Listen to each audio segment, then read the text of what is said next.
Hey everybody, what's up and welcome back to today's video guys. And today guys, I'm going to go and be showing you how to add keywords to your WordPress website. This is a very simple thing to do, so make sure to watch this quick and easy video to the very end, follow my steps correctly so you can make sure this works the same for you and you can do this yourself. But yeah guys, let's get straight into it. So the first thing you want to do is to go ahead and open up the official WordPress website right here at wordpress.com if you're not already, and after opening it up, you'll be greeted by the main page where in the upper right corner you can get started with logging into your account. So you want to log into your account. If you do not already have one, create one and get started with your website. And after opening up your website in editor mode, it's going to appear right here where at the left side of the screen we can see all the sections we can access, such as home, statistics, upgrades, and so on.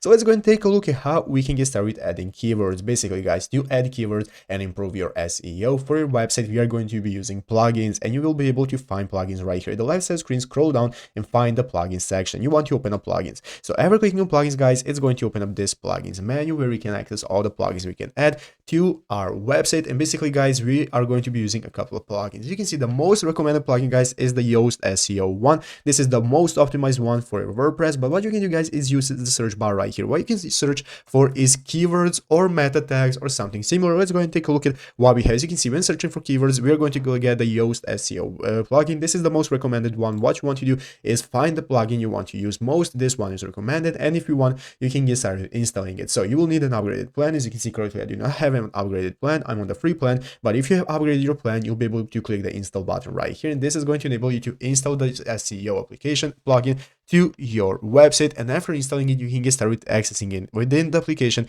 you'll be able to find all the info that you need, such as adding your keywords, improving your SEO, and so on. And this is going to enable you to optimize your WordPress website. But yeah, it's easy as that. So I hope this video was helpful. If it was, make sure to leave a like, subscribe to the channel. So you guys, thanks for watching, take care, and bye.